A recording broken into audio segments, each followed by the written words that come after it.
नमस्कार जय जगन्नाथ मु श्रद्धा आपण मानक गोटे मोर नुआ फ्रेश वीडियो को वेलकम करछि। मु आज फास्ट गाधे आसिक ठाकुर पूजा करिया को फूल आउ बासन सब नहीं ठाकुर घर को पळेली। तापर ठाकुर बढ़िया भाव पूजा करदेली। पूजा कर सारिकी आसिक एठी गोटे तले पैड़ काटिकी पीली। तापर सकाळर खाइबार परोटा आ भजा नहीं खाईदेली। तापर दिन बेलर रोषे ये मुझे फास्ट स्टार्ट कर देछि। फास्ट भात बसैली। तापर गोटे साइड रे कोलथ डाली करथिली। तापर हमर दिन बेलर खाइबार रेडी हो गला। ए समस्त खाइलु।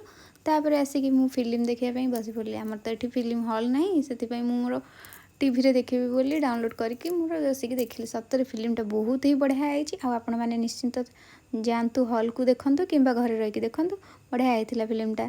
तापर मोर फिल्म देखा सरला। तापर आसिक संध्या बेले टिके गुपचुप खायार मन थिला से गुपचुप टिके मगाला। आ गुपचुप को आम समस्ते मिसिकी खाइलु। आपण मानकर सब्सक्राइब आशा रहिलु। प्लीज लाइक और शेयर सब्सक्राइब करेंगे। रही जय जगन्नाथ टाटा।